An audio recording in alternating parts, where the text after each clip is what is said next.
दुख दर्द खत्म होने का नाम नहीं ले रहे तो शुरू कर दे ये 8 काम। हर व्यक्ति की कामना होती है कि उसके घर में हमेशा सुख समृद्धि बनी रहे।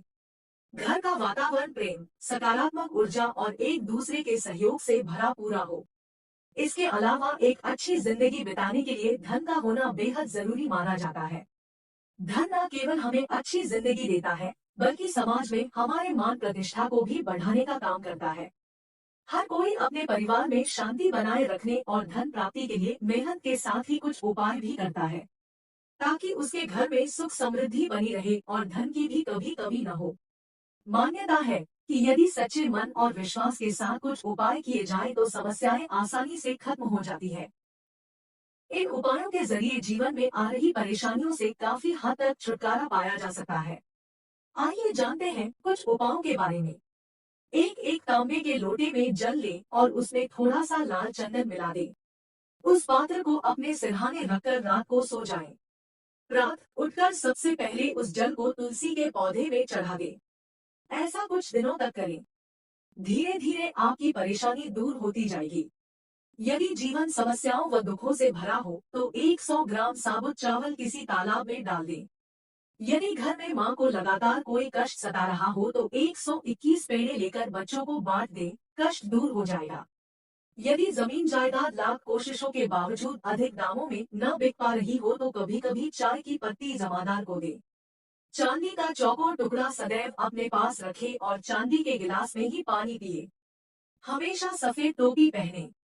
संपत्ति अधिक दामों में बिक जाएगी। जन्म कुंडली में यदि 11वें घर में शनि हो तो मुख्य द्वार की चौखट बनाने से पहले उसके नीचे चंदन दबा दे। सुख समृद्धि से घर सुशोभित रहेगा।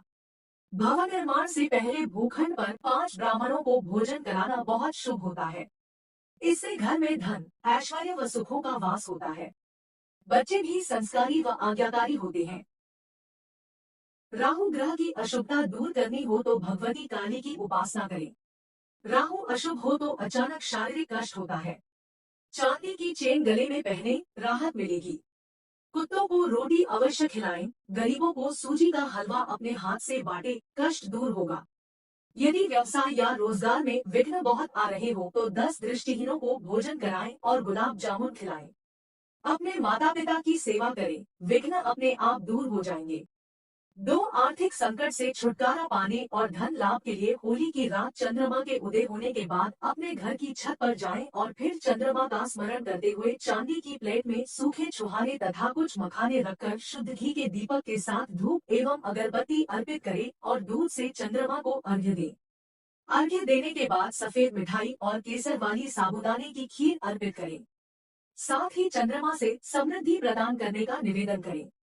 इसके बाद लगातार आने वाली प्रत्येक पूर्णिमा की रात चंद्रमा को दूध का अर्घ्य दें। कुछ ही दिनों में आप महसूस करेंगे कि आर्थिक संकट दूर होकर समृद्धि निरंतर बढ़ रही है।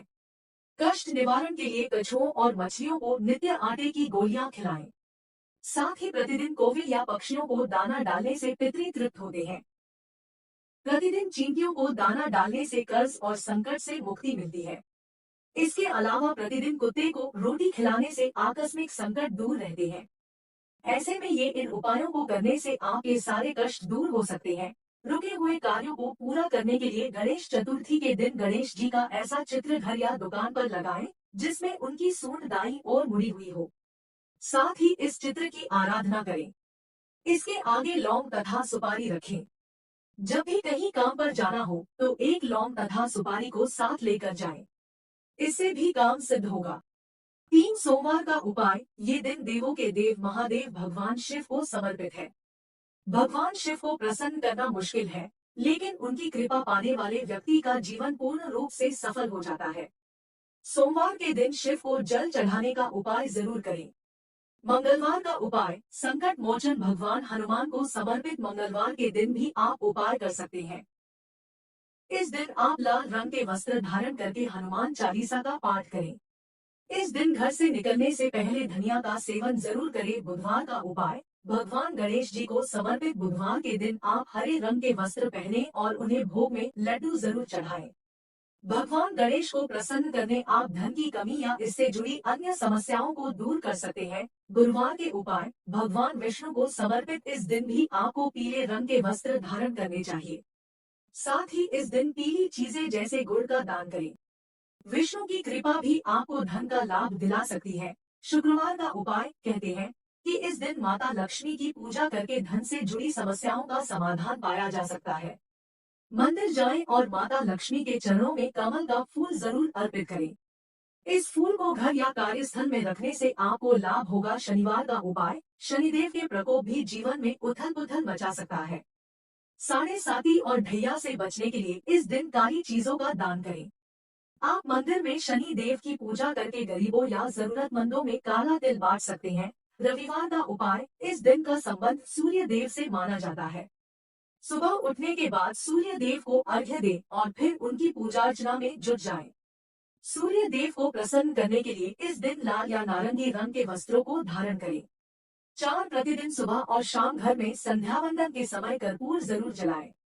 हिंदू धर्म में संध्या वंदन, आरती या प्रार्थना के बाद कर्पूर जलाकर उसकी आरती लेने की परंपरा है। पूजन, आरती आदि धार्मिक कार्यों में कर्पूर का विशेष महत्व बताया गया है। रात्रि में सोने से पूर्व कर्पूर जलाकर सोना तो और भी लाभदायक है। घर के वास्तु दोष को मिटाने के लिए कर्पूर का बहुत महत्व है। यदि सीढ़ियां, टॉयलेट या द्वार किसी गलत दिशा में निर्मित हो गए हैं, तो सभी जगह एक से एक कर्पूर की बट्टी रख दें। वहां रखा कर्पूर चमत्कारिक रूप से वास्तु दोष को दूर कर देगा। प्रतिदिन संध्या वंदन के साथ हनुमान चालीसा पढ़ना चाहिए। संध्या वंदन घर में या मंदिर में सुबह शाम की जाती है।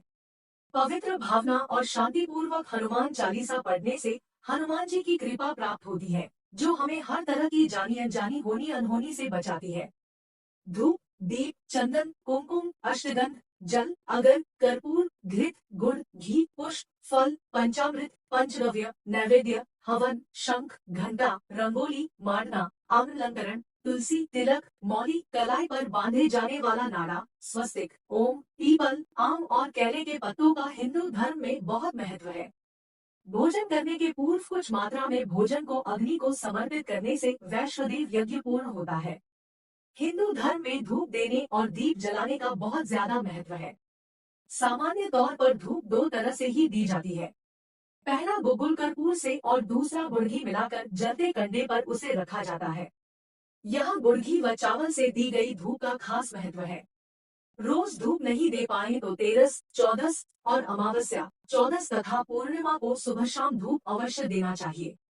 सुबह दी जाने वाली धूप देवगणों के लिए और शाम को दी जाने वाली धूप पितरों के लिए। पितरों के लिए सिर्फ श्राद्ध पक्ष में ही धूप दे तो अच्छा रहेगा। धूप देने के पूर्व घर की सफाई कर दें। पवित्र होकर रहकर ही धूप दें। धूप ईशान कोण में ही दें। घर के सभी कमरों में धूप की सुगंध फैल जाना चाहिए। धूप देने और धूप का असर रहे तब तक किसी भी प्रकार का संगीत नहीं बजाना चाहिए। हो सके तो कम से कम बात करना चाहिए। 5 पानीदार एक नारियल लें और उसे अपने ऊपर से 21 बार वारें। वारने के बाद उसे किसी देवस्थान पर जाकर अग्नि में जला दें। ऐसा परिवार के जिस सदस्य पर संकट हो उसके ऊपर से वारें। उक्त उपाय किसी मंगलवार या शनिवार को करना चाहिए। 5 शनिवार ऐसा करने से जीवन में अचानक आए कष्ट से छुटकारा मिलेगा। यदि किसी सदस्य की सेहत खराब है तो उसके लिए यह उपाय उत्तम है। शिव के मंदिर में सोमवार, हनुमान के मंदिर में मंगलवार, दुर्गा के मंदिर में बुधवार, काली और लक्ष्मी के मंदिर में शुक्रवार, शनि के मंदिर में शनिवार और विष्णु के मंदिर में रविवार को जाने का उल्लेख मिलता है। गुरुवार को गुरुओं का वार माना गया है। हालांकि गुरुवार का महत्व इसलिए नहीं है कि वह गुरुओं का वार है। दरअसल रविवार की दिशा पूर्व है किंतु गुरुवार की दिशा ईशान है। ईशान में ही सभी देवताओं का स्थान माना गया है, इसलिए जो व्यक्ति गुरुवार को मंदिर जाता है वह सभी देवताओं को प्रसन्न करता है। देवताओं के गुरु बृहस्पति है। हिंदू धर्म में रविवार और गुरुवार को पवित्र और सर्वश्रेष्ठ दिन माना जाता है। इस दिन मंदिर जाने का महत्व अधिक है। दोनों में गुरुवार को प्रथम माना गया है। प्रतिदिन मंदिर जाने से सकारात्मक भावना का विकास होगा और यह आपके मन और मस्तिष्क के लिए जरूरी है। यह भावना कई तरह के संकटों से बचा लेती है। पूर्णिमा और अमावस्या, मान्यता के अनुसार कुछ खास दिनों में कुछ खास कार्य करने से बचना चाहिए। खास कार्य ही नहीं करना चाहिए बल्कि अपने व्यवहार को भी संयमित रखना चाहिए। जानकार लोग तो यह कहते हैं कि प्रतिपदा, ग्यारस, तेरस, चौदस, पूर्णिमा, अमावस्या, चंद्र ग्रहण, सूर्य ग्रहण उक्त 8 दिन पवित्र बने रहने में ही भलाई है, क्योंकि इन दिनों में देव और असुर सक्रिय रहते हैं। इसके अलावा सूर्योदय के पूर्व और सूर्यास्त के बाद भी सतर्क रहने की जरूरत है। सूर्यास्त के बाद दिन अस्त तक के काल को महाकाल का समय कहा जाता है। सूर्योदय के पहले के काल को देवकाल कहा जाता है। उक्त काल में कभी भी नकारात्मक बोलना या सोचना नहीं चाहिए, अन्यथा वैसा ही घटित होने लगता है। प्रचलित मान्यता और जनश्रुति के अनुसार आपको आपके पितर और देवता सुन रहे हैं। आप जो कुछ भी बोलते हैं वह आवाज या ध्वनि विद्यमान रहती है। आपके बोलने का असर होता है। देवता उनके साथ है जो सच बोलते और वादा निभाते हैं। बहुत से लोग अपने स्वार्थ के लिए या निष्प्रयोजन झूठ बोलते रहते हैं। वे हर वक्त झूठी कसम खाते रहते हैं। उनमें भी वे लोग अपराधी हैं जो कसम खाकर, झूठ बोलकर और धोखा देकर अपना माल बेचते या व्यापार करते हैं। बहुत से लोग कई तरह का वादा करके मुकर जाते हैं। यदि आप में इस तरह की आदत है तो इसे सुधारना जरूरी है, अन्यथा आपकी प्रार्थनाओं और कामनाओं का कोई महत्व नहीं। 6 गाय, कुत्ते, चींटी और पक्षियों को भोजन खिलाएं। वृक्ष, चींटी, पक्षी, गाय, कुत्ता, कौवा, अशक्त मानव आदि प्राणियों के अन्न जल की व्यवस्था करने से इनकी हर तरह से दुआ मिलती है। इसे वेदों के पंचयज्ञ में से एक वैश्वदेव यज्ञ कर्म कहा गया है। यह सबसे बड़ा पुण्य माना गया है। कछुओं और मछलियों को नित्य आटे की गोलियां खिलाएं और चींटियों को भुने हुए आटे में बूरा मिलाकर बनाई पंजीरी खिलाएं। प्रतिदिन कौवे या पक्षियों को दाना डालने से पितृ तृप्त होते हैं। प्रतिदिन चींटियों को दाना डालने से कर्ज और संकट से मुक्ति मिलती है। प्रतिदिन कुत्ते को रोटी खिलाने से आकस्मिक संकट दूर रहते हैं। प्रतिदिन गाय को रोटी खिलाने से आर्थिक संकट दूर होता है। अगर किसी मानसिक कलह, तनाव या परेशानी से जूझ रहे हैं तो शुक्रवार के दिन मां कालिका के मंदिर में जाकर उनसे अपने द्वारा किए गए सभी जाने अनजाने पापों की क्षमा मांग ले और फिर कभी कोई बुरा कार्य नहीं करने का वादा कर ले। ध्यान रहे, वादा निभा सकते हो तो ही करें, अन्यथा आप मुसीबत में पड़ सकते हैं। यदि आपने ऐसा 5 शुक्रवार को कर लिया तो तुरंत ही आपके संकट दूर हो जाएंगे। 11 या 21 शुक्रवार कालिका के मंदिर जाएं और क्षमा मांगते हुए अपनी क्षमता अनुसार नारियल, हार फूल चढ़ाकर प्रसाद बांटें। माता कालिका की पूजा लाल कुमकुम, अक्षत, गुड़हल के लाल फूल और लाल वस्त्र या चुनरी अर्पित करके भी कर सकते हैं। भोग में हलवे या दूध से बनी मिठाइयों को भी चढ़ा सकते हैं। अगर पूरी श्रद्धा से माँ की उपासना की जाए तो आपकी सारी मनोकामनाएं पूर्ण हो सकती हैं। अगर माँ प्रसन्न हो जाती है तो माँ के आशीर्वाद से आपका जीवन बहुत ही सुखद हो जाता है। 7-5 बार हनुमान जी को चोला चढ़ाएं तो तुरंत ही संकटों से मुक्ति मिल जाएगी। इसके अलावा प्रति मंगलवार या शनिवार को बड़ के पत्ते पर आटे का दिया जलाकर उसे हनुमान जी के मंदिर में रखाएं। ऐसा कम से कम 11 मंगलवार या शनिवार को करें।